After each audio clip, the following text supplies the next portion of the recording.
ഇതിന്റെ എല്ലാം ഹേതു ശ്യാമാണ്. അതെ, ഗോവിന്ദന്റെ മകൻ, എം പി ഗോവിന്ദന്റെ മകനാണ്. അതെ, അദ്ദേഹത്തെ നേരിൽ കണ്ട് താങ്കൾ ഇത് പറഞ്ഞിരുന്നു എത്രയോ പ്രാവശ്യം. പി ശശി, ഗോവിന്ദൻ്റെ മകൻ, നമ്മുടെ അതേപോലെ എം ബി രാജേഷ്, നമ്മുടെ ശ്രീരാമകൃഷ്ണൻ, തോമസ് ഐസക്ക്, ഇത്രയും ആൾക്കാരുടെ ഇടപാടുകൾ ഇവനുമായിട്ട് രാജേഷ് കൃഷ്ണയായിട്ട് നടത്തുന്ന ഇടപാടുകൾ വളരെ വള്ളി പുള്ളി തെറ്റാതെ ഈ കത്തിൽ ഉണ്ടായിരുന്നു. ഇപ്പം മത്സരിച്ചില്ല പി കെ ശ്യാമളയുടെ അടുത്ത് പുള്ളി അവിടെ വെച്ചിട്ട് അല്ല, അവർ പറയുന്നത് ഇപ്പം അത് നമ്മളായിട്ട് യാതൊരു ബന്ധമില്ല, നീ കൊടുക്കൽ മകനായിട്ട് സംസാരിച്ച് അവരെ അങ്ങനെയല്ല ഒരു കുഴപ്പൻ ഇതിലല്ല പറയാ, കൈയൊഴിയുക എന്നുള്ള ഒരു ഇതിൽ തന്നെയാണ്. ഇപ്പം പാർട്ടി സെക്രട്ടറിയുടെ മകനും അതേപോലെ തന്നെ പി ശശി, ഇതിനൊക്കെ കാരണക്കാരനായ ഒരു രാജേഷ് കൃഷ്ണ. മമ്മൂട്ടിക്ക് ഈ വിഷയത്തിൽ പങ്കുണ്ടോ? 100% പങ്കിട്ട്. നമസ്കാരം. അധികാരം കയ്യിലുള്ളപ്പോൾ ആരെയും എന്തും ചെയ്യാം എന്നുള്ള ധാരണ ചിലർക്കുണ്ട്. അങ്ങനെ അധികാരം കയ്യിലുള്ളവരുടെ വേട്ടയാടലുകൾ അനുഭവിച്ച ഒരു മനുഷ്യനാണ് ഇന്ന് നമ്മളുടെ മുന്നിലിരിക്കുന്നത്, ഷർഷാദ്. ഷർഷാദിൻ്റെ പേര് നമ്മൾ ആദ്യമായി കേൾക്കുന്നത് ഏകദേശം ഒരു വർഷത്തിനു മുൻപ് സമൂഹ മാധ്യമങ്ങളിലുമൊക്കെ വാർത്തയായതോടുകൂടിയാണ്. ചെന്നൈയിൽ നിന്ന് പോലീസ് ഇദ്ദേഹത്തെ അറസ്റ്റ് ചെയ്ത് കേരളത്തിലേക്ക് കൊണ്ടുവരുന്നു. ഇദ്ദേഹം എന്തൊക്കെയോ മാധ്യമങ്ങളുടെ മുന്നിലേക്ക് തുറന്നു പറയാൻ ആഗ്രഹിക്കുന്നു. അതിനുശേഷമാണ് ഷർഷാദിൻ്റെ പേരും CPM-ൻ്റെ സംസ്ഥാന സെക്രട്ടറി ഗോവിന്ദൻ്റെ മകൻ്റെ പേരുമൊക്കെ സജീവമായി ചർച്ചയിൽ വരുന്നത്. ഇപ്പോൾ നമ്മളോടൊപ്പമുള്ളത് ശ്രീ ഷർഷാദാണ്. നമസ്കാരം ഷർഷാദ്. നമസ്കാരം. താങ്കളുടെ പേര് അതിനു മുമ്പൊന്നും കേട്ടിരുന്നില്ല. ഏകദേശം ഒരു വർഷത്തിനു മുൻപ് CPM-ൻ്റെ സംസ്ഥാന സെക്രട്ടറി MV ഗോവിന്ദൻ്റെ മകനുമായി ബന്ധപ്പെട്ടാണ് താങ്കളുടെ പേര് കേൾക്കുന്നത്. അതിൽ തന്നെ പോലീസ് ഒരാളെ ബലമായി പിടിച്ചുകൊണ്ടുവരുന്നു, ആ മനുഷ്യൻ എന്തൊക്കെയോ പറയാൻ ശ്രമിക്കുന്നു. അതാണ് സംഭവിച്ചത്. എന്താണ് യഥാർത്ഥത്തിൽ അന്ന് സംഭവിച്ചത്? എന്തായിരുന്നു കാരണം? അതായത് അതിൻ്റെ തൊട്ട് മുമ്പ് എവിടുന്ന എൻ്റെ ഇഷ്യൂ തുടങ്ങുന്നതെന്ന് വെച്ച് കഴിഞ്ഞാൽ, ഞാൻ 2024 എൻ്റെ ഒരു ഫസ്റ്റ് ഇൻ്റർവ്യൂ ടെലികാസ്റ്റ് ചെയ്യുന്നത്. ഏത്? നമ്മുടെ മറുനാടനിൽ. അപ്പോൾ അതിന് ശേഷമാണ് ഇവരുടെയൊക്കെ ശത്രുതകൾ വർദ്ധിച്ചത്. ശത്രുത വർദ്ധിക്കാൻ കാരണം എന്ന് വെച്ചാൽ, അതുവരെ ഞാനൊന്നും ചെയ്യില്ല, എന്നെ എന്ത് വേണമെങ്കിലും ചെയ്യാം, ഞാൻ അങ്ങനെ ഒരു പബ്ലിക് ഇതിലേക്ക് പോവില്ല, പബ്ലിക് സ്പേസിൽ പോവില്ല എന്നുള്ളൊരു ധാരണയായിരുന്നു. അപ്പോൾ ഞാൻ എൻ്റെ ഇഷ്യൂസ് തുടങ്ങും. ഇവർ എന്ന് ഉദ്ദേശിക്കുന്നത് ആരെയാണ്? അതായത് മെയിൻ ഈ പാർട്ടി സെക്രട്ടറിയുടെ മകനും അതേപോലെ തന്നെ പി ശശി, ഇതിനൊക്കെ കാരണക്കാരനായ ഒരു രാജേഷ് കൃഷ്ണ, മനസ്സിലായി. അതേപോലെ തന്നെ അതിൽ പങ്കുള്ള നടൻ മമ്മൂട്ടി. മമ്മൂട്ടിക്ക് ഈ വിഷയത്തിൽ പങ്കുണ്ടോ? 100% പങ്കുണ്ട്. ഞാൻ പല സ്ഥലങ്ങളിലും അത് പറഞ്ഞിട്ടുണ്ട്. അതിലേക്ക് വരാം. അപ്പോൾ ഈ വിഷയത്തിന്റെ തുടക്കം എന്ന് പറയും.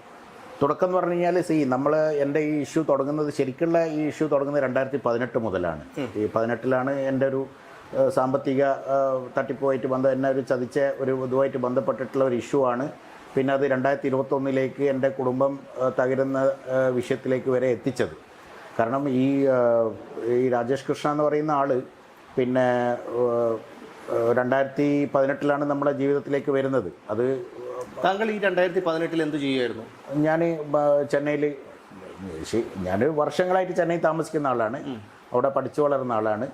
അവിടെ അത് കഴിഞ്ഞ് 2000 മുതൽ 1999 അവസാനത്തിലാണ് ജോലിയായിട്ട് ബന്ധപ്പെട്ട് അവിടെ എത്തുന്നത്. അത് മുതൽ അവിടെ തന്നെയായിരുന്നു.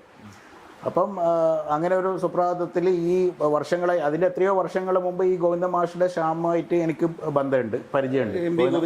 മകൻ ശ്യാമുമായിട്ട് അത് സുഹൃത്ത് ബന്ധം മാത്രം. അവനും സിനിമാ മേഖലയിൽ പ്രവർത്തിക്കുന്നു, അങ്ങനെയുള്ള ബന്ധം. താങ്കൾ സിനിമാ മേഖലയിലായിരുന്നു? അല്ല, എൻ്റെ മുൻ ഭാര്യ ഒരു സിനിമാ സംവിധായകയായിരുന്നു. ഇപ്പോഴും അത് ചെയ്തുകൊണ്ടിരിക്കുന്നുണ്ട്. അവർ ആ ഒരു സിനിമാ രംഗത്തൊക്കെ വരാനുള്ള കുറേ കാര്യങ്ങളുണ്ട്. അതൊക്കെ ഞാൻ മുമ്പ് പല ഇൻ്റർവ്യൂസിൽ പറഞ്ഞതാണ്. അല്ലെങ്കിലും നമുക്ക് പ്രേക്ഷകർക്ക് ഒരു വ്യക്തത വരുത്താനായാണ് ഞാൻ ചോദിക്കുന്നത്. ഈ രാജേഷ് കൃഷ്ണ താങ്കളുടെ ജീവിതത്തിലേക്ക് വരുന്നത് 2018 അത് സിനിമയുമായി ബന്ധപ്പെട്ടാണ്? അല്ല, 2018 ശരിക്കും പുള്ളി വരുന്നത് നമ്മളെ ഒരു ഹെൽപ്പ് ചെയ്തും കൊണ്ട്, ഒരു പാർലമെൻറ്റ് വിസിറ്റ് നമ്മൾ പോയപ്പം ഒരു പാസ് സംഘടിപ്പിച്ചും കൊണ്ടാണ് പുള്ളി നമ്മളെ പരിചയപ്പെടുന്നത്. പക്ഷേ അവിടുന്ന് അങ്ങോട്ട് അങ്ങനെ പല ആളും നമ്മളെ ലൈഫിൽ പല സഹായങ്ങളായിട്ട് വരും. അത് അങ്ങോട്ട് ആ ഒരു ബന്ധം കണ്ടിന്യൂ ചെയ്യണമെന്നില്ലല്ലോ. ഞാൻ പെട്ടെന്ന് നിങ്ങളടുത്ത് വേറൊരു ഫ്രണ്ട് മുഖേന ഒരു സഹായം ആവശ്യപ്പെടുന്നു, നിങ്ങളത് ചെയ്തിരുന്നു, അതോടുകൂടെ നമ്മൾ കോണ്ടാക്റ്റ് കഴിഞ്ഞു. പക്ഷേ അതുപോലെ അത് അവസാനിച്ചു. പക്ഷേ അവിടുന്ന് വീണ്ടും മാസങ്ങൾ എടുത്തിട്ടാണ് ഈ പുള്ളി ഈ സാമ്പത്തിക പ്രശ്നം ഉണ്ടല്ലോ, ഗോവിന്ദ മാഷിനെ മകനുമായിട്ടുള്ള സാമ്പത്തിക പ്രശ്നം ഇഷ്യൂസ് സോൾവ് ചെയ്യാൻ വേണ്ടിയിട്ട് പുള്ളി മീഡിയേറ്ററായി. അവിടെ ഒന്ന് ഞാൻ ചോദിച്ചോട്ടെ, താങ്കളുടെ സുഹൃത്തായിരുന്നു MV ഗോവിന്ദൻ്റെ മകൻ ശ്യാം. എങ്ങനെയാണ് നിങ്ങൾ തമ്മിൽ സാമ്പത്തിക ഇടപാടുണ്ടായത്? സാമ്പത്തിക ഇടപാടെന്ന് പറഞ്ഞു കഴിഞ്ഞാൽ, നമ്മളൊരു ഫിലിം പ്രോജക്റ്റുമായിട്ട് ബന്ധപ്പെട്ടിട്ട് പിന്നെ ഒരു ഫണ്ട് കൊടുത്തതാണ് പുള്ളി. എത്ര രൂപ കൊടുത്തു? അതൊരു 2 CR മുകളിലുണ്ട്. അപ്പോൾ അതിന് പകരം പുള്ളി അതിൽ ആ 2 CR മെയിൻ ഭാഗം ഇൻവെസ്റ്റ് ചെയ്തിരിക്കുന്ന ഒരു വ്യവസായിയാണ്. അപ്പം അത് നടന്നില്ല. അതായത് ഈ പൈസ എല്ലാം കളക്ട് ചെയ്ത് 2 CR കൊടുത്തത് താങ്കളാണ്? അതെ. അതായത് ഞാൻ എൻ്റെ കൈ കൊണ്ടല്ല കൊടുത്തതെങ്കിലും ഞാൻ മുഖേനയാണ് കൊടുത്തത്. പക്ഷേ അത് എന്തിനാണോ നമ്മൾ കൊടുത്തത് ആ ഒരു സംഗതി നമുക്കവിടെ നടന്നില്ല. അപ്പോൾ നടക്കാത്ത സമയത്ത് പിന്നെ അത് സിനിമയിലേക്കുള്ള ഒരു ഇൻവെസ്റ്റ്മെൻ്റ് ആയിട്ട് കാണാമെന്ന് പറഞ്ഞു. പക്ഷേ അത് സിനിമയും നടന്നില്ല. പുള്ളി അതിന് പകരം പുള്ളി ആ പൈസ കൊണ്ട് ലാവിഷായിട്ടുള്ള ജീവിതവും പിന്നെ കാറടക്കം വാങ്ങിയെന്നാണ് കാറടക്കം വാങ്ങിയെന്നാണ് നമുക്ക് പിന്നെ അറിയാൻ പറ്റിയത്. എന്ത് വാഹനമാണ്? ഉണ്ടായിയുടെ ക്രെട്ട ഒരു ഫുൾ ക്യാഷ് കൊടുത്തിട്ടാണ് വാങ്ങിച്ചതെന്നൊക്കെയാണ് പിന്നീട് നമ്മൾ അന്വേഷണത്തിൽ മനസ്സിലാക്കിയത്. പക്ഷേ അപ്പം നമ്മളെ കാശുണ്ട് അതിനകത്ത്, മറ്റുള്ള അതിൻ്റെ വലിയൊരു ഭാഗം ഇട്ടിരിക്കുന്നത് വേറൊരാളാണ്. അപ്പോൾ അദ്ദേഹത്തിൻ്റെ മേലിൽ നിന്ന് പ്രഷർ വന്നു, കാശ് എനിക്ക് തിരിച്ചു കിട്ടണം. അപ്പോൾ അദ്ദേഹം അറിയപ്പെടുന്ന ഒരു വ്യവസായിയാണ്. അപ്പോൾ അത് പ്രഷർ വന്ന സമയത്ത് എനിക്ക് ആ പ്രഷർ ഇവരെ മുകളിൽ കൊടുക്കേണ്ട വന്ന്, അങ്ങനെ കൊടുക്കുമ്പോഴാണ് ഈ രാജേഷ് കൃഷ്ണ എന്നുള്ള അവതാരം വരുന്നതും. അല്ല, ഞാൻ ഒരു കാര്യം ചോദിച്ചോട്ടെ. ഈ രാജേഷ് കൃഷ്ണ എന്ന് പറയുന്ന വ്യക്തി UK വെച്ച് മറുനാടൻ്റെ ചീഫ് എഡിറ്റർ ശ്രീ ഷാജേംസ് കറിയയെ എയർപോർട്ടിൽ വെച്ചെന്തോ ആക്രമിച്ചു. അതൊക്കെ ഇപ്പോൾ ഈ അടുത്ത് അല്ല, ആ വ്യക്തിയാണ്. ആ വ്യക്തി തന്നെ. അവർ തമ്മിൽ മുമ്പേ ഒരുപാട് ഇഷ്യൂസ് ഉണ്ട്. അവരുടെ ബ്രിട്ടീഷ് മലയാളി ചാനലായിട്ട് ബന്ധപ്പെട്ടിട്ട് എന്തൊക്കെയോ ഇഷ്യൂസ് ഉണ്ട്. ഞാൻ ഉദ്ദേശിച്ചത് അതാണോ തുടർന്നു. താങ്കളുടെ കാര്യം തുടർന്നു. അപ്പോൾ അങ്ങനെ ഈ പുള്ളി വരുന്നു. പുള്ളി വന്നിട്ട് ഇവരെ നമ്മളൊരു മീറ്റിംഗ് വിളിക്കുന്നു. അതിൽ ഈ ഷ്യാമും ഈ പുള്ളിക്കാരനും ഈ നമ്മളെ പൈസ ഇൻവെസ്റ്റ് ചെയ്ത എല്ലാ ആൾക്കാരും കൂടെ ഒത്തുചേരുന്നു. അതിലൊരു ഭയങ്കരമായ ഭീഷണിയാണ് ഈ രാജേഷ് കൃഷ്ണ ആദ്യം തന്നെ തുടങ്ങിയത്. നമ്മൾ ഭരണകക്ഷിയാണ്, നിങ്ങൾ എന്തിനുള്ള പുറപ്പാടാണ്. ശ്യാമിന്റെ സുഹൃത്താണ് രാജേഷ് കൃഷ്ണ. ശ്യാമ കൊണ്ടുവന്നാണ് പുള്ളിക്ക് വേണ്ടി. പിന്നെ ഒരു സുനിൽ എന്ന് പറയുന്ന ഒരു വേറൊരാളും കൂടെ ഉണ്ടായിരുന്നു. അദ്ദേഹം പിണറായിയുടെ എന്തോ റിലേറ്റീവ് ആണെന്നാണ് പറഞ്ഞത്, കോഴിക്കോട് ബേസ്ഡ്. പിണറായിയുടെ CMന്റെ റിലേറ്റീവ് എന്ന് പറഞ്ഞിട്ടാണ് നമുക്ക് പരിചയപ്പെടുത്തുന്നത്. ഇവർ രണ്ടുപേരാണ് ഇത് കോംപ്രമൈസ് ചെയ്യാൻ വേണ്ടി വന്നത്, ഈ സുനിലും ഈ രാജേഷും. വന്ന ഉടനെ ഇവർ പറയുന്നത്, നിങ്ങളൊക്കെ കേരളത്തിൽ പല സ്ഥലത്തും ബിസിനസ് നടത്തുന്ന ആളല്ലേ, നിങ്ങൾക്ക് ഈ എമൗണ്ട് പോയതിൻ്റെ മുകളിൽ പിന്നെയും പോകാൻ നിങ്ങൾക്ക് താല്പര്യമുണ്ടോ? നിങ്ങൾ അന്നേരം അവർ പാർട്ടി സെക്രട്ടറി ആയിട്ടില്ല. പാർട്ടിയിൽ ഇത്രയും സീനിയറായ ഒരു നേതാവിൻ്റെ മകനെ നിങ്ങൾ ടാർഗറ്റ് ചെയ്യുമ്പോൾ. MP ഗോവിന്ദൻ അന്ന് മന്ത്രിയായിരുന്നു. മന്ത്രി ആയില്ലല്ലോ, ഇത് 18 സംഭവമല്ല, 18 രണ്ടാം ഗവൺമെൻറ്റിലല്ല മന്ത്രിയായത്. അപ്പം അന്നേരം ഭീഷണി, അതായത് നിങ്ങളെ അപ്പോൾ അതിലൊരു വലിയ എമൗണ്ട് ഇട്ടിരിക്കുന്ന ആളെന്ന് പറയുന്നത് അവർക്ക് പല ഫാക്ടറീസും പല ഇതും കേരളത്തിലെ തമിഴ്നാട്ടിലൊക്കെ ഉള്ള ആളാണ്. അപ്പോൾ അദ്ദേഹത്തിനൊക്കെ പേടിയായി. എന്താണെന്ന് വെച്ച് കഴിഞ്ഞാൽ ശരി പോയത് പോയി, നീമാരെ വെറുതെ തോണ്ടി നടന്നിട്ട് പിന്നെ വീണ്ടും കൂടുതൽ പുലിവാലെന്ന് പറഞ്ഞാൽ ഓപ്പൺ ആയിട്ടാണ് ത്രെട്ട് ചെയ്യുന്നത്. അതായത് നിങ്ങളെ സ്ഥാപനങ്ങളുണ്ട്, നിങ്ങൾക്ക് ഇത്ര ഫാക്ടറീസ് ഇല്ലേ, അവിടെയൊക്കെ മര്യാദയ്ക്ക് കച്ചവടം ചെയ്യണ്ടേ. അങ്ങനെ ഇപ്പോൾ പല അനുഭവങ്ങളുണ്ടല്ലോ. ഇപ്പം നമ്മുടെ കിറ്റക്സിൻ്റെ ഇവരൊക്കെ ഒന്ന് വിളിച്ച് പറഞ്ഞില്ലേ. അപ്പോൾ അതേപോലത്തെ ഒരു സംഭവം ആ ഒരു രീതിയിൽ ഭീഷണിപ്പെടുത്തിയിട്ട് നമ്മളെ പിന്നെ ഒതുക്കി. പക്ഷേ അതിന് ശേഷം ഉണ്ടായ വിഷയം എന്താണെന്ന് വെച്ച് കഴിഞ്ഞാൽ, അയാൾ പബ്ലിക്കായിട്ട് പറയൽ നിർത്തിയെങ്കിലും അയാൾ നമ്മളെ പേരിലുള്ള പ്രഷറും നമ്മളായിട്ടുള്ള റിലേഷൻഷിപ്പൊക്കെ നമ്മൾ ഭയങ്കര എന്ത് ചെയ്യുക, മോശാവസ്ഥയിലേക്ക് വന്ന്. ഈ രാജേഷ് കൃഷ്ണയുമായിട്ടോ? അല്ലല്ല, ശ്യാമുമായിട്ടോ? അല്ലല്ല, ഞാനും താങ്കൾ പണം ആ വലിയൊരു എമൗണ്ട്, അതായത് ഈ 2 CR മുകളിൽ ഒരു മേജർ ഒരു 70% കാശായ അദ്ദേഹത്തിൻ്റെതായിരുന്നു. അപ്പോൾ അദ്ദേഹം നമ്മളതും കാശുണ്ട്.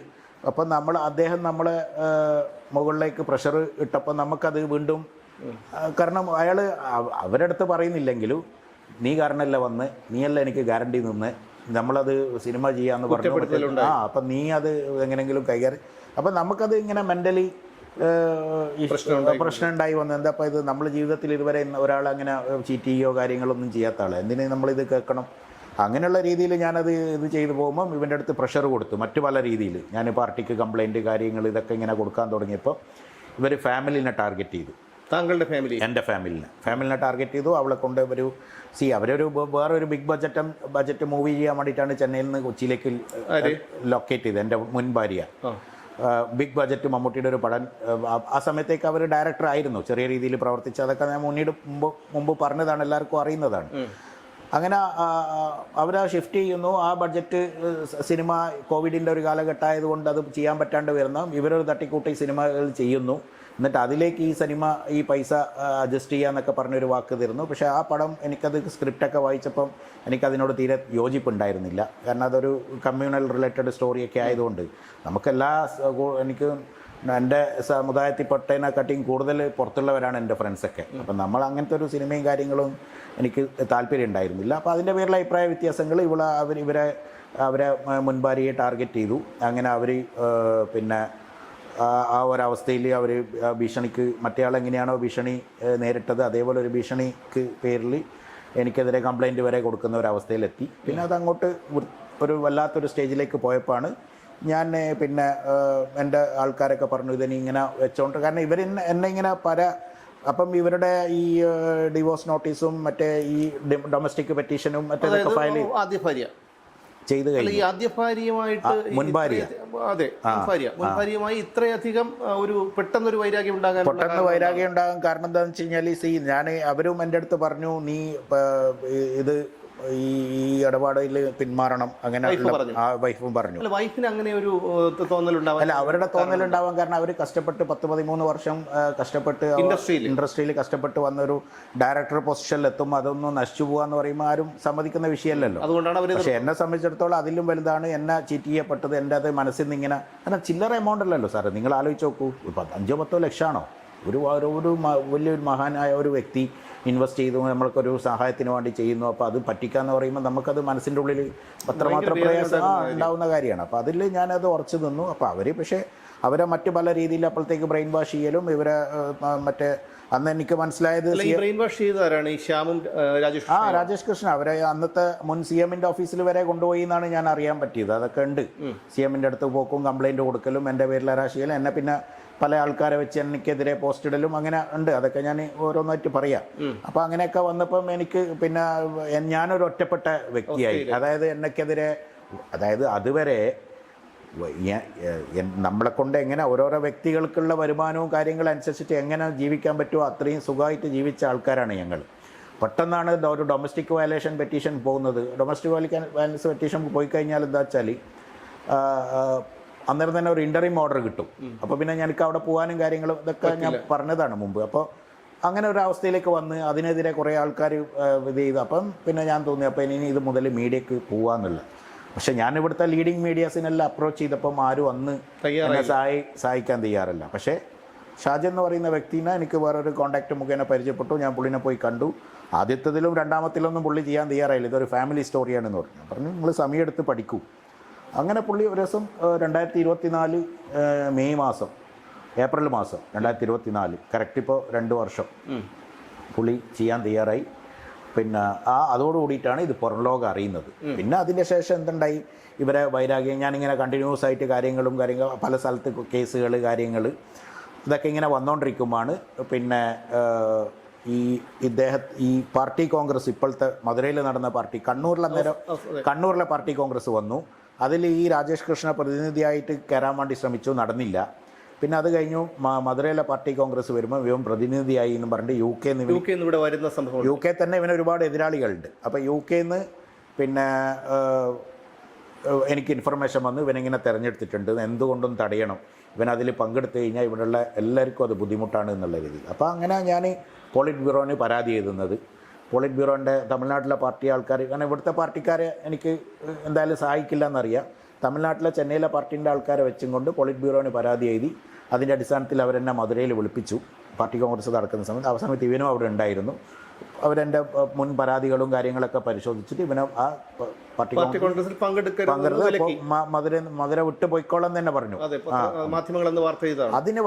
ഇതിനിടയിൽ ഞാനൊരു കാര്യം ചോദിച്ചോട്ടെ, ഇതിന്റെ എല്ലാം ഹേതു ശ്യാമാണ്. അതെ, ഗോവിന്ദന്റെ മകൻ, MP ഗോവിന്ദന്റെ മകനാണ്. അദ്ദേഹത്തെ നേരിൽ കണ്ട് താങ്കൾ ഇത് പറഞ്ഞിരുന്നു? എത്രയോ പ്രാവശ്യം നേരിൽ കണ്ട് പറഞ്ഞു. എത്രയോ പ്രാവശ്യം ഈ പാർട്ടി കോൺഗ്രസിന്റെ അവിടെ വെച്ചിട്ട് പുള്ളി എന്നെ കണ്ടിരുന്നു. എന്താണ് അദ്ദേഹം പറഞ്ഞത്? അപ്പോൾ എൻ്റെ അടുത്ത് കാശില്ല തരാൻ. MP ഗോവിന്ദൻ പറഞ്ഞത്? ഗോവിന്ദനല്ല, ഗോവിന്ദന്റെ മകൻ. അച്ഛനെ കാണിക്കാൻ തയ്യാറായിട്ടില്ല. പക്ഷേ അച്ഛനെ ഞാൻ MP ഗോവിന്ദനെ ഇതുവരെ കണ്ടു. എങ്ങനെ കോടിയേരി മദ്രാസിൽ അഡ്മിറ്റായ സമയത്ത് അദ്ദേഹം അവിടെ ഹോസ്പിറ്റലിൽ പല പ്രാവശ്യം വന്നിരുന്നു. ആ സമയത്തൊക്കെ ഞാൻ 1-2 പ്രാവശ്യം പുള്ളിനെ കണ്ടിട്ടുണ്ട്. പുള്ളിക്ക് എന്നെ നന്നായിട്ട് അറിയാം. ഷാമിൻ്റെ അമ്മക്കും എന്നെ നന്നായിട്ട് അറിയാം. അവരൊക്കെ കാണുന്ന സ്ഥലത്തു നിന്നൊക്കെ ഞാൻ പറയാറുണ്ട്. പാർട്ടി കോൺഗ്രസിൻ്റെ മധുരയിലെ വേദിയിൽ വെച്ചിട്ട് അവൻ അമ്മൻ്റെ അടുത്ത് ഞാൻ സംഗതികൾ പറഞ്ഞിരുന്നു. ഇപ്പം മത്സരിച്ചില്ല PK ശ്യാമളയുടെ അടുത്ത്. പുള്ളി അവിടെ വെച്ചിട്ട് അല്ല, അവർ പറയുന്നത് ഇപ്പം അത് നമ്മളായിട്ട് യാതൊരു ബന്ധമില്ല, നീ കൊടുക്കൽ മകനായിട്ട് സംസാരിക്കും. അങ്ങനെയല്ല ഒരു കുഴപ്പൻ ഇതിലല്ല പറയാം, കൈയൊഴിയുക എന്നുള്ള ഒരു ഇതിൽ തന്നെയാണ്. ഇനി ഒന്ന് തുടർന്ന് പറയാം. നമ്മുടെ ചെന്നൈയിലെ പാർട്ടി കോൺഗ്രസ്സിൽ അപ്പം മധുരയിലെ പാർട്ടി കോൺഗ്രസ്സിൽ നടപടിയെടുക്കുന്നു. അപ്പോൾ ഈ നടപടിയെടുത്തപ്പം ഇത് വല്ലാതെ പത്രവാർത്തയായി. ഈ പത്രവാർത്ത മാതൃഭൂമി ഇംഗ്ലീഷിലുള്ള അടക്കം വന്നു.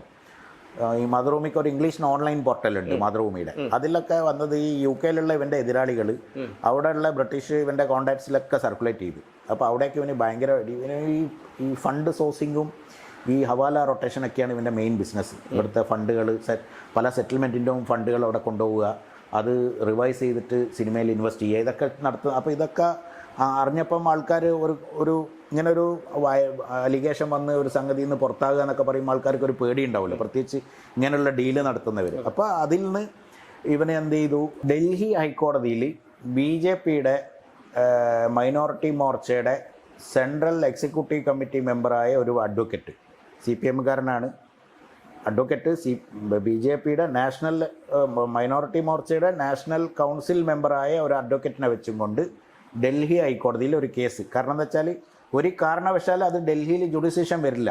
സംഭവം നടക്കുന്നത് കേരളത്തിൽ, പാർട്ടി കോൺഗ്രസ് പുറത്താക്കുന്നത് മധുരയിൽ. അപ്പം കേരള ഹൈക്കോടതിയിലോ തമിഴ്നാട് ഹൈക്കോടതിയിലോ അങ്ങനെ എവിടെയും ചേർന്ന് എങ്ങനെ ജുഡിസിഷൻ കിട്ടി എന്നുള്ളതിന് ആൻസറാണ് ആ വക്കീലിൻ്റെ ഇൻഫ്ലുവൻസോ കാര്യങ്ങളായിരിക്കാം. അല്ല, എന്തായിരുന്നു ആ ഹർജിയിൽ അവർ പറഞ്ഞിരുന്നത്? ഹർജി ഒന്നുമില്ല. അതായത് ഞാൻ പാർട്ടിക്ക് കൊടുത്ത കത്ത്, അതിനകത്ത് വളരെ ക്ലിയറായിട്ട് എനിക്ക് AKG സെൻറ്ററിൽ നിന്ന്, തിരുവനന്തപുരത്തുള്ള AKG സെൻറ്ററിൽ നിന്ന് മനസ്സിലാക്കിയിട്ടുണ്ട്. ഞാൻ പോളിറ്റ് ബ്യൂറോന് കൊടുക്കുന്ന കംപ്ലൈൻറ്റ് എല്ലാം CC സ്റ്റേറ്റ് സെക്രട്ടറിക്ക് മാർക്ക് ചെയ്തിട്ടുണ്ടായിരുന്നു. സ്റ്റേറ്റ് സെക്രട്ടറിയുടെ ഓഫീസിൽ നിന്ന് മകൻ അത് ഡൗൺലോഡ് ചെയ്യുന്നു, രാജേഷിന് കൊടുക്കുന്നു. അത് ശരി. ആ കത്ത് നിങ്ങൾക്കെതിരെ, അതായത് നിങ്ങൾക്കെതിരെ നിങ്ങളെ ഹയർ അതോറിറ്റിക്ക് ഞാൻ അല്ലെ നിങ്ങളെ ഒരു പാർട്ടി മുകൾ ഘടകത്തിൽ കൊടുത്ത പരാതി നിങ്ങളെ കയ്യിൽ കിട്ടുകയാണ് അനധികൃതമായിട്ട്. അപ്പോൾ അത് വെച്ചും കൊണ്ടാണ് പുള്ളി കേസ് ഫയൽ ചെയ്യുന്നത്. ഈ കേസ് ഫയൽ ചെയ്തപ്പം ഒന്നാം റെസ്പോണ്ടൻറ്റ് സിവിൽ സൂട്ടാണ് 10 കോടിയുടെ. അതിന് 10 ലക്ഷം രൂപ സ്റ്റാമ്പ് പേപ്പർ പേ ചെയ്തു, സ്റ്റാമ്പ് ഡ്യൂട്ടി പേ ചെയ്തിട്ട് 10 ലക്ഷം രൂപ 1% റെസിപ്റ്റ് അടക്കാണ് വരുന്നത്. അഡിറ്റ അഡോണ എന്ന് പറയുന്ന ഒരു ലോ ഫേമാണ്. അത് ഇന്ന് ഞാൻ മുൻപ് പറഞ്ഞ BJPയുടെ ഒരു നേതാവിൻ്റെ ഫേമാണ്. ആ ഫേം ഉപയോഗിച്ചിട്ടാണ് ഫയൽ ചെയ്യുന്നത്. ഞാനാണ് ഒന്നാം റെസ്പോണ്ടൻറ്റ്, രണ്ടാം റെസ്പോണ്ടൻറ്റ് ഏഷ്യാനെറ്റ്, മൂന്നാം റെസ്പോണ്ടൻറ്റ് മനോരമ, 4 മാതൃഭൂമി.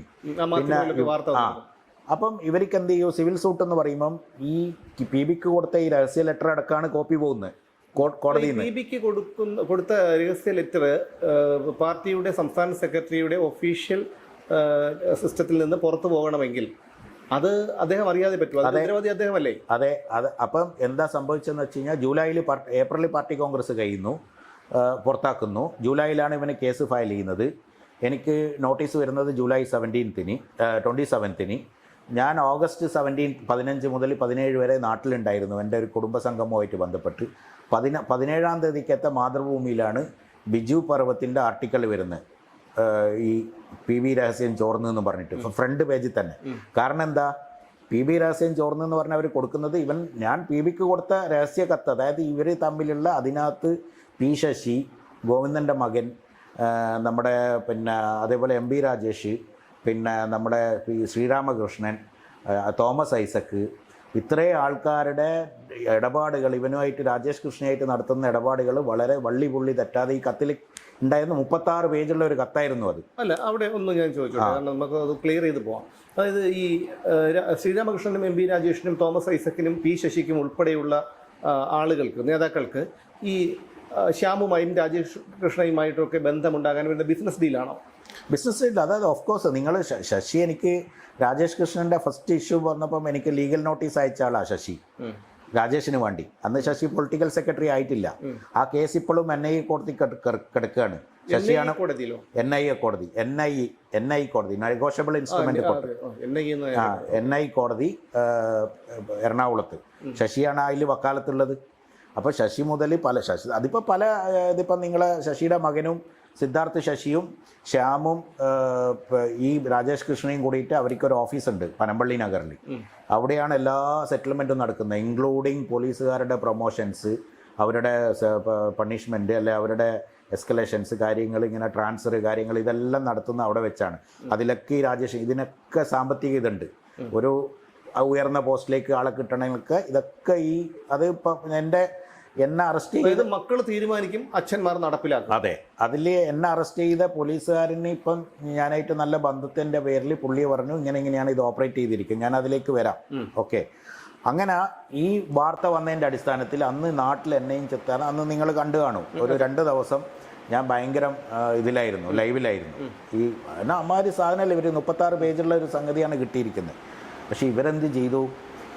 ഇത് അടങ്ങില്ല എന്ന് ഞാൻ ചാനൽ ചർച്ചയിലൊക്കെ വിളിച്ചു. ഞാൻ ചർച്ചയിലൊക്കെ പങ്കെടുത്തു, കഴിയാവുന്നത്ര പങ്കെടുത്തു. ഞാനൊരു ഫാമിലി ഫംഗ്ഷന് നാട്ടിൽ വന്ന ആളാണ്. അപ്പോൾ ഏഷ്യാനെറ്റിലൊക്കെ ഞാൻ പങ്കെടുത്തിട്ടുണ്ട്. അപ്പോൾ ഇതിങ്ങനെ കയറി പിടിച്ച് പോകുന്നവർക്ക് കണ്ടപ്പം 17-ാം തീയതിയാണ് ഇത് പത്രത്തിൽ വരുന്നത്. 17ഉം 18ഉം ഞാൻ ഫുൾ എൻ്റെ ഇതന്നെയായിരുന്നു, ഫുൾ ഡേ കംപ്ലീറ്റ്. ആ 48 hours ഞാൻ തന്നെയായിരുന്നു വാർത്ത. 19-ാം തീയതി രാഹുൽ മാങ്കൂട്ടത്തിൻ്റെ കേസ് കൊണ്ടുവരുന്നത്. അതായത് അപ്പോൾ ഈ കേസ് മറഞ്ഞു. രാഹുൽ മാങ്കൂട്ടത്തിന്റെ വിഷയവുമായി ബന്ധപ്പെട്ട് മറിക്കാൻ വേണ്ടി അത് കൊണ്ടുവരുന്നു. ഞാനത് പല സ്ഥലത്ത് എഴുതിയിട്ടുണ്ട്, വീണ്ടും ഞാൻ എഴുതിയിട്ടുണ്ട്. പക്ഷേ അതിന് ശേഷം അത് പിന്നെയും ഞാൻ പല രീതിയിൽ അവരപ്പം എന്നെ എങ്ങനെയെങ്കിലും തളച്ചിടണോ എന്നുള്ള ഒരു ഇതിലേക്ക് ഇവർ തീരുമാനിച്ചു.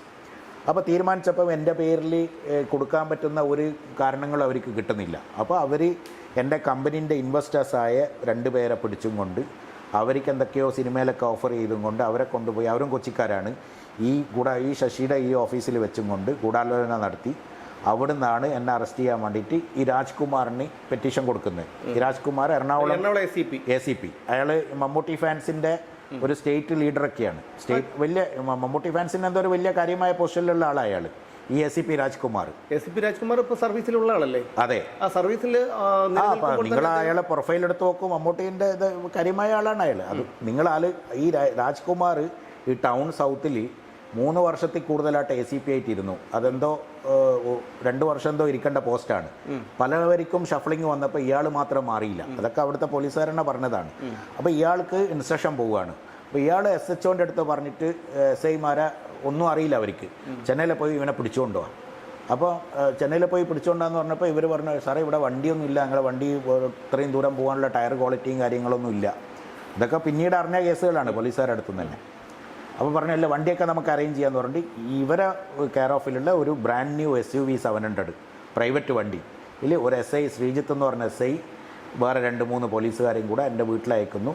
എന്നെ രാവിലെ 8:30 മണിക്ക് ചെന്നൈയിൽ. അപ്പോൾ 17 ഓഗസ്റ്റിന് ഇത് വന്ന് ഇവർ ഇത് ചെയ്തു. ഒക്ടോബർ 31-ാം തീയതി ഇവർ ഒക്ടോബർ 15-ന് FIR ഇട്ടിട്ടുണ്ട്. പക്ഷേ FIR ഇട്ടിട്ട് എൻ്റെ മൊബൈൽ ആദ്യം ട്രാക്ക് ചെയ്ത്. FIR ഇട്ടിരിക്കുന്നത് എന്താണ്? അതിൽ പറഞ്ഞിരിക്കുന്നത് എന്താണ്? ചീറ്റിംഗ് എന്ന് പറഞ്ഞാൽ ചീറ്റിംഗ് എന്ന് പറഞ്ഞാൽ അത് ചീറ്റിങ്ങിൻ്റെ രസം നിങ്ങൾ കേൾക്കണം. കാരണം ഒരാൾ കമ്പനിയിലെ ബിസിനസ്സിൽ ഇൻവെസ്റ്റ് ചെയ്തതാണ്, റിട്ടേൺസ് പോയിട്ടുണ്ട്. അതായത് അതിനൊരു കമ്പനീസ് ആക്റ്റും കാര്യങ്ങളും ഇൻവെസ്റ്റ്മെൻറ്റ് ആക്ട് അഗ്രിമെൻറ്റ് കാര്യങ്ങളൊക്കെ ഉണ്ട്. ആ വകുപ്പൊന്നും ഉപയോഗിക്കാതെ 420 പ്രകാരമുള്ള അതിൻ്റെ BNS ഉണ്ടല്ലോ, ഒരു നിര തന്നെ. അതായത് നോൺ ബെയിലബിൾ, ബെയിൽ കിട്ടാൻ പാടില്ല എന്നുള്ള. ഇപ്പം ഷാജൻ സ്കറിയേണ്ടതും നിങ്ങളതൊക്കെ കണ്ടില്ലേ, അങ്ങനെ ഒഫൻസ് നിങ്ങളത് എന്താ ചെയ്തത്? ബെയിൽ കിട്ടരുത് മജിസ്ട്രേറ്റിൻ്റെ മുമ്പിലെത്തുമ്പോൾ. വീക്കെൻഡിലാണ് അറസ്റ്റ് ചെയ്യുന്നത്. FIR 15-ാം തീയതി ഇട്ടപ്പം ഇവരെന്നെ ട്രാക്ക് ചെയ്ത്. അന്ന് ഞാൻ ദുബായിലാണ്, ഞാൻ ബിസിനസ് ആവശ്യത്തിന് പോയതാണ്. പിന്നെ അവരവിടെ ഇതായി. പിന്നെ ഞാൻ 17-നോ 18-നോ എന്തോ എത്തുന്നത്. അപ്പോൾ 17-ാം തീയതി പാതിരാത്രി എന്ന് പറഞ്ഞ ഒരു പടത്തിൻ്റെ റിലീസാണ് എൻ്റെ എക്സിൻ്റെ പടം. അതിൽ ഇവരൊക്കെ ഉണ്ട്. ഈ പടത്തിൻ്റെ റിലീസായതുകൊണ്ട് അതിൻ്റെ സമയത്തൊരു ബഹളം വേണ്ട, അത് പടത്തിനൊക്കെ ഇതായി എന്ന് പറഞ്ഞാൽ വീണ്ടും ഹോൾഡ് ചെയ്തു. അപ്പം അതൊരു 17 കഴിഞ്ഞ് പിന്നെ ഒരു 20-21 ആകുമ്പോഴത്തേക്ക് പടം റിലീസൊക്കെ കഴിഞ്ഞ് പിന്നെ എന്നെ നോക്കുമ്പോൾ ഞാൻ വീണ്ടും യാത്രയിലാണ്. ഞാനപ്പം തമിഴ്നാട് തിരുനെൽവേലി എന്ന് പറഞ്ഞ സ്ഥലത്ത്, അവിടുന്ന് അങ്ങനെ നമ്മൾ ഇടുക്കി വഴി ഞാൻ പത്തനംതിട്ടയിൽ വരുന്നു. എനിക്ക് അവിടെ 1-2 പരിപാടി ഇതൊക്കെ ഉണ്ടായിരുന്നതുകൊണ്ട് നമ്മൾ ഫോറിൻ ഗസ്റ്റൊക്കെ വന്നതുകൊണ്ട് അവിടെ ഇതുണ്ടായിരുന്നു. അങ്ങനെ ഞാൻ വരികയാണ്. പിന്നെ ഞാൻ നേരെ നാട്ടിൽ വരുന്നു, അവിടെ നിന്നൊരു കല്യാണം കൂടുന്നു. അപ്പോൾ ഇവർക്ക് അറിയില്ല ഇതെവിടെ വന്നാൽ, കാരണം ഇത് വന്ന് എന്നെ കിട്ടിയില്ലെങ്കിൽ സംഗതി ലീക്കാവും. അപ്പം ഞാൻ ഷാർപ്പാവും. എന്നെ പൂട്ടുക എന്നെ ഞാൻ അറിഞ്ഞു കഴിഞ്ഞാൽ ഇത് കാരണം ഇത് കൊണ്ടുപോയി കൊടുത്തു കഴിഞ്ഞാൽ ഏതൊരു കോടതിയും മുൻകൂർ ജാമ്യം കിട്ടും. അതാണ് എൻ്റെ സെക്കൻഡ് ഡയറക്ടർക്ക് ജാമ്യം കിട്ടിയത്. എന്നെ അറസ്റ്റ് ചെയ്തെന്ന് കണ്ടപ്പോൾ പുള്ളി ആൻറ്റിസിപ്പേറ്ററി ബെയിൽ ഇട്ട് പുള്ളിക്ക് ജാമ്യം കിട്ടി. അപ്പോൾ ഇത് ലീക്ക് ചെയ്യാതെ സൂക്ഷിക്കാൻ വേണ്ടിയിട്ട് രാജ്കുമാർ അത്രയും സീരിയസ് ആയിട്ടാണ് ഇത് ഓപ്പറേറ്റ് ചെയ്തത്. മനസ്സിലായില്ലേ? അപ്പം ഇത് എൻ്റെ ഇതിൽ യാതൊരു ഇതിലുള്ള ഇവർ 3 ആൾക്കാർ, ഈ ചെന്നൈയിൽ വന്ന 3 ആൾക്കാരല്ലാതെ വേറെ ഒരാളും അറിയില്ല. ഇവരിങ്ങനെ എന്നെ വാച്ച് ചെയ്തു. അപ്പോൾ ഞാൻ ഒരു ദിവസം തിരുനെൽവേലി, പിന്നെ അവിടുന്ന് അങ്ങനെ ബോധിനായക്കന്നൂർ എന്ന് പറഞ്ഞ സ്ഥലത്ത് ഞാൻ പോയി തമിഴ്നാട്ടിൽ. അവിടുന്ന് നേരെ ഇടുക്കി വഴി പത്തനംതിട്ട വരുന്നു. പത്തനംതിട്ടയിൽ നിന്ന് പിന്നെ നേരെ ട്രെയിനിൽ ഞാൻ നാട്ടിലേക്ക് പോകുന്നു. അപ്പോൾ ഇവർ പിന്നെ വെച്ച് തിരിച്ച് ചെന്നൈയിൽ തന്നെ എത്തട്ടെ, കാരണം ഇനിയിപ്പോൾ ഇവിടെയൊക്കെ പോയി നമ്മളവിടെ എത്തുമ്പോഴത്തേക്കും പുറപ്പെട്ട് കഴിഞ്ഞാൽ അത് ലീക്കാവും. അപ്പോൾ ഇവർ ചെന്നൈയിൽ, ഞാൻ 29-ാം തീയതി കാലത്ത് ചെന്നൈയിലെത്തി, ഓഗസ്റ്റ്. അപ്പോൾ 30-ന് ഇവർ ഇവിടുന്ന് പുറപ്പെട്ട് വണ്ടി എടുത്തെടുത്തു. കാലത്ത് 8:30 മണിക്ക് കോളിംഗ് ബെല്ല്. അപ്പോൾ ഞാൻ മെയ്ഡ് ആരോ എന്തെന്ന് വിചാരിച്ചിട്ട് ഡോർ തുറന്ന് നോക്കുമ്പോൾ ഒരു പുഷ അങ്ങോട്ട് കയറി. അതായത് അവരങ്ങനെ ഒരു ഭീകര ഇതിലാണ് വരുന്നത്, ഒരു ഭീകരമായ ഒരു ഇതിലാണ്. അതെ അതെ അതെ. എൻ്റെ അപ്പം ഞാനെന്ത് വിചാരിച്ചു, എനിക്ക് ഇല്ല യൂണിഫോം ഇല്ല. ഞാൻ എന്ത് വിചാരിച്ചു, ഓക്കെ ഇനിയിപ്പം എക്സ് വല്ല കംപ്ലൈൻറ്റും പുതിയത് കൊടുത്ത് പറഞ്ഞു. കേരള പോലീസ് ഐ ഡി ഒക്കെ കാണിച്ചു, ഞങ്ങൾ മുന്നേ ഇത് ചെയ്യാൻ വന്നതാണ്. അപ്പം ഞാൻ പെട്ടെന്ന് എൻ്റെ മൈൻഡ് പോയത് എക്സ് വല്ലതും ചെയ്തോ, പിന്നെ എന്തെങ്കിലും കംപ്ലൈൻറ്റ് കൊടുത്തോ എന്നുള്ളൂ. ഇതൊരിക്കലും പ്രതീക്ഷിക്കുന്നില്ല. ഞാൻ പറഞ്ഞു ഞാൻ പ്രതീക്ഷിച്ചതാണ് സാറേ, കാരണം ഞാൻ കഴിഞ്ഞ 1 വർഷത്തോളമായിട്ട് ഞാൻ എക്സ്ട്രീമായിട്ട് ഈ ഭരണ സംവിധാനങ്ങളെയും ഈ അതിൽ നടക്കുന്ന ഈ കൊള്ളരുതായ്മ ഉണ്ടല്ലോ, ഇവരൊക്കെതിരെ ഞാൻ എഴുതിക്കൊണ്ടിരിക്കുന്നുണ്ട്. അപ്പം ഞാൻ പ്രതീക്ഷിച്ചതാണ്, അതൊന്നുമല്ല, ഇത് വേറെ സംഗത, നീ റെഡിയാവുമെന്ന് പറഞ്ഞു. റെഡിയാകാനൊക്കെ സമയം തന്നു. പിന്നെ എൻ്റെ വീടൊക്കെ സെർച്ച് ചെയ്ത് എൻ്റെ കബോർഡും കാര്യങ്ങളും ബെഡ്റൂമൊക്കെ തുറന്ന് എല്ലാം നോക്കി, ഫോണൊക്കെ എടുത്ത് കയ്യിൽ വെച്ച്, ലാപ്ടോപ്പും ഇതൊക്കെ എടുത്ത്, നിങ്ങളൊക്കെ അതേ അവസ്ഥ തന്നെ. അവിടുന്ന് പിന്നെ 10-17 മണിക്കൂർ എടുത്ത് ഇങ്ങോട്ട് കൊണ്ടുവന്ന് കൊച്ചിയിലെത്തുമ്പോൾ എന്താ അവസ്ഥ, രാത്രി 2 മണി. അവിടുന്ന് 9:30 മണിയായി പുറപ്പെടുമ്പോൾ, രാത്രി 2 മണിയായി കൊച്ചിയിലെത്തുമ്പോൾ രാത്രി 2 മണിക്ക് ടൗൺ സൗത്ത് പോലീസ് സ്റ്റേഷനിൽ, തേവര പോലീസ് സ്റ്റേഷനിൽ ഒരു 10-18-20 ചാനലുകാർ നിൽക്കുകയാണ് എന്നെയും കാത്ത്. അപ്പോൾ അന്ന് വരെ എന്നെ ആരും അറിയില്ല, ഞാൻ അത്ര വലിയ ഫേമസ് ആണോ. ഞാൻ ആകെ ഒരു മറുനാടല്ല ഒരു ഇൻ്റർവ്യൂ വന്നിന്. പിന്നെ അന്ന് ഓഗസ്റ്റിൽ വന്ന കുറച്ച് ബൈറ്റ്സ്. അപ്പം ചാനലുകാർക്ക് തന്നെ മനസ്സിലായി ഇത് എന്തോ ഒരു ഇതുണ്ട് എന്നുള്ളത്. അപ്പോൾ അവർ ആ സമയത്താണ് എന്നെക്കൊണ്ട് പറയാൻ പറ്റുന്നത്. ഞാൻ പറഞ്ഞു, അവരെ മുമ്പിൽ തൊട്ടടുത്ത ദിവസം എന്നെ കൊണ്ടുവന്നിട്ട് ലോക്കപ്പിൽ അടച്ചിട്ട് വിൻഡോൻ്റെ ഇത് നീക്കി കൊടുത്തു. കാരണം വിൻഡോൻ്റെ നേരെയാണ് ലോക്കപ്പ്. അപ്പോൾ അവരവിടെ വിഷ്വൽ ഷൂട്ട് ചെയ്യാൻ വേണ്ടിയിട്ട് അത് വിൻഡോൻ്റെ ഇത് ഞാൻ നിങ്ങളെ മുമ്പത്തെ ഇൻ്റർവ്യൂവിൽ ഞാൻ ഇതൊക്കെ പറഞ്ഞിട്ടുണ്ട്. ഷൂട്ട് ചെയ്യുന്നു ഞാൻ ലോക്കപ്പിലുള്ളത്. പിറ്റേ ദിവസം 12:30 മണിയായി. അപ്പോൾ 24 മണിക്കൂർ. അതൊക്കെ ഇപ്പം ഞാനെല്ലാം ഓരോന്ന് ഇപ്പോൾ ഹൈക്കോർട്ടിൽ പല കേസുകളൊക്കെ ഫയൽ ചെയ്തിട്ടുണ്ട്, മദ്രാസിലും കൊച്ചിയിലൊക്കെ എറണാകുളത്തൊക്കെ, ഈ അറസ്റ്റുമായിട്ട് ബന്ധപ്പെട്ട ഇൻവെസ്റ്റിഗേഷന് വേണ്ടിയിട്ട്. മനുഷ്യാവകാശ കമ്മീഷൻ കേസ് എടുത്തിട്ടുണ്ട്. ആ കേസിനിപ്പം എറണാകുളം കമ്മീഷണർക്ക് ഓർഡർ വന്നിട്ടുണ്ട്, എക്സ്പ്ലനേഷൻ ചോദിച്ചും കൊണ്ട് ഡൽഹിയിൽ നിന്ന്. അപ്പോൾ അങ്ങനെ 12 എന്നെ 31-ാം തീയതി, പിന്നെ ഒക്ടോബർ 31-ാം തീയതി കാലത്ത് 8:30 മണിക്കാണ് എന്നെ കസ്റ്റഡിയിലെടുക്കുന്നത്. അത് വെള്ളിയാഴ്ചയായിരുന്നു. 1-ാം തീയതി ഉച്ചക്ക് 12:30 മണിക്കാണ്, അല്ല രാത്രി 2 മണിക്ക് ലോക്കപ്പിൽ അടച്ചു. ആ ലോക്കപ്പിൽ നിന്ന് പിന്നെ പുറത്തിറക്കുന്നത് 12 മണിക്കാണ് ഉച്ചയ്ക്ക്. പ്രാഥമിക കർമ്മം പോലും ചെയ്യാൻ വേണ്ടിയിട്ട് അവർ തുറന്നു തന്നിട്ടില്ല. എൻ്റെ ഒരു ബന്ധു വന്നിട്ടാണ് എനിക്ക് ഫുഡ് വാങ്ങിച്ചത്, അത് ഞാൻ കഴിച്ചു. 12:30 മണിക്ക് ഇവർ ചെയ്തിട്ട് എന്താ ചെയ്തത്, നേരെ കൊണ്ടുവന്ന് മെയിൻ ഡോറിൻ്റെ അടുത്ത് വെച്ചിട്ട്, അപ്പോൾ മീഡിയ ക്യാമറകൾ ഇങ്ങനെ പുറത്തിങ്ങനെ വരിയായിട്ട് വെച്ചിട്ടുണ്ട്, അവിടെ മുമ്പിൽ വെച്ചിട്ട് എന്നെ വിലങ്ങായി അടിയിച്ചു. അപ്പോൾ ഞാൻ ചോദിച്ചു ഇതെന്തിനാണ്. അപ്പോൾ ആ വിലങ്ങിടുന്ന ഒരു സാധാ ഒരു പോലീസുകാരനാണ്. സാറേ ഇത് നമ്മൾ ഒന്നുമില്ല, ഒക്കെ മോഡൽ എന്നുള്ള ഇതാണെന്ന് പറഞ്ഞു, നമ്മൾ തെറ്റിദ്ധരിക്കരുത്. ഞാൻ ഇട്ടോളാൻ പറഞ്ഞു. ഈ വിലങ്ങ് വെച്ചിട്ട് എന്നെ മജിസ്ട്രേറ്റിൻ്റെ അടുത്ത് കൊണ്ടുപോകുന്നു. ശനിയാഴ്ച നോക്കുമ്പോൾ എക്കണോമിക് ഒഫൻസ് കോർട്ടിലാണ് എൻ്റെ ഇതുള്ളത്. അവിടെ മജിസ്ട്രേറ്റ് ലീവ്. സ്വാഭാവികം ഇൻചാർജ് മജിസ്ട്രേറ്റിൻ്റെ അടുത്ത് ഹാജരാക്കി കഴിഞ്ഞാൽ ഇത്രയും ഒഫൻസൊക്കെ കണ്ടു കഴിഞ്ഞാൽ അവരാരും അങ്ങനെ ഒരു റിസ്ക് എടുത്തിട്ടൊരു ജാമ്യം തരാൻ നിൽക്കില്ല. ബെയിൽ ചെയ്തിട്ട് നിങ്ങൾ തിങ്കളാഴ്ച നിങ്ങളെ കോടതി ഓപ്പൺ ആയാൽ നിങ്ങൾ ബെയിലിട്ടോളൂ എന്ന് പറഞ്ഞു. എന്നെ റിമാൻഡ് ചെയ്തു 40 ഡേയ്സ്. പക്ഷേ തിങ്കളാഴ്ച കാലത്ത് എൻ്റെ അഡ്വക്കേറ്റ് ബെയിൽ ആപ്ലിക്കേഷൻ മൂവ് ചെയ്തു. ചൊവ്വാഴ്ച പുള്ളി ജാമ്യം കിട്ടി. 2 ദിവസം അവിടെ കിടക്കേണ്ട വന്നു. അപ്പം ഇതാണ് അതുമായിട്ട് ബന്ധപ്പെട്ടുണ്ടായത്. പക്ഷേ പിന്നെ അതിനുശേഷം ഈ ഇവരുടെ ഭാഗത്തു നിന്ന് ഡയറക്റ്റ് ആയിട്ട് ഭീഷണി ഉണ്ടായിരുന്നു, രാജേഷ് കൃഷ്ണയുടെയോ അല്ലെങ്കിൽ? ഭീഷണികൾ ഇപ്പോഴും ഇപ്പം മെഞ്ഞാന്നും വന്നിന് ഭീഷണിക്കോൾ. എന്തായിരുന്നു? ഈ റഷ്യ 3 അക്ക 4 അക്ക നമ്പർ എന്നൊക്കെയാണ് ഭീഷണി. ഈ നമുക്ക് ഐഡന്റിഫൈ ചെയ്യാൻ പറ്റാത്ത, അതായത് നീ കണ്ണൂരിൽ ജീവിക്കണ്ടേ, കണ്ണൂരിൽ നിൻ്റെ നാട്ടിൽ നിൻ്റെ കണ്ണൂർ ജില്ലയിലെ നിൻ്റെ വീടൊക്കെ സേഫാണോ, ഇങ്ങനെയൊക്കെ പറഞ്ഞിട്ട് ഇങ്ങനെ ഇതുണ്ടല്ലോ. അതിലൊന്നും നമ്മൾ ഇപ്പോൾ എനിക്ക് പറയാനുള്ളത് ഒറ്റൊന്നേ ഉള്ളൂ. ഒരു നാൾ ജനിച്ചാൽ ഒരു ഒരു ദിവസം മരിച്ചേ പറ്റുള്ളൂ. ഒരാൾ ജനിച്ചു കഴിഞ്ഞാൽ മരിച്ചല്ലേ പറ്റുള്ളൂ. ഇനിയിപ്പോൾ അത് അവർ ചെയ്യുകയാണെങ്കിൽ അവർ ചെയ്യട്ടെ, നമ്മളതിലൊന്നുമില്ല. പക്ഷെ ഞാനത് ഇനി അവരെന്ത് ചെയ്ത് കഴിഞ്ഞാലും ഇത് സുപ്രീം കോടതി വരെ പോയിട്ടാണെങ്കിലും ഇത് ഞാൻ പുറത്ത് കൊണ്ടുവരും, ഇതിൻ്റെ കംപ്ലീറ്റ് കാര്യം. കാരണം ഇതിൽ പെടാൻ പോകുന്നത് ഇപ്പം ഗവൺമെൻറ് മാറി, ഇതിൽ പെടാൻ പോകുന്നതെന്ന് പറഞ്ഞാൽ ഒരു വലിയൊരു ചെയിനാണ്. ഇതിലൊരു ഗോവിന്ദൻ്റെ മകൻ മാത്രമൊന്നുമല്ല. ആ ചെയിൻ എന്ന് പറയുമ്പോൾ പ്രബലർ ഉൾപ്പെട്ട ആൾക്കാരാണ്. അതെ, അതുകൊണ്ട് തന്നെ അവരൊക്കെ CM-ൻ്റെ ഓഫീസുണ്ട്. CM-ൻ്റെ ഓഫീസിലുള്ള പിന്നെ പല ഓഫീസർമാർക്ക് പങ്കുണ്ട്. പിന്നെ അതിൽ പൊളിറ്റിക്കൽ സെക്രട്ടറിയാണ് നിയന്ത്രിച്ചത്.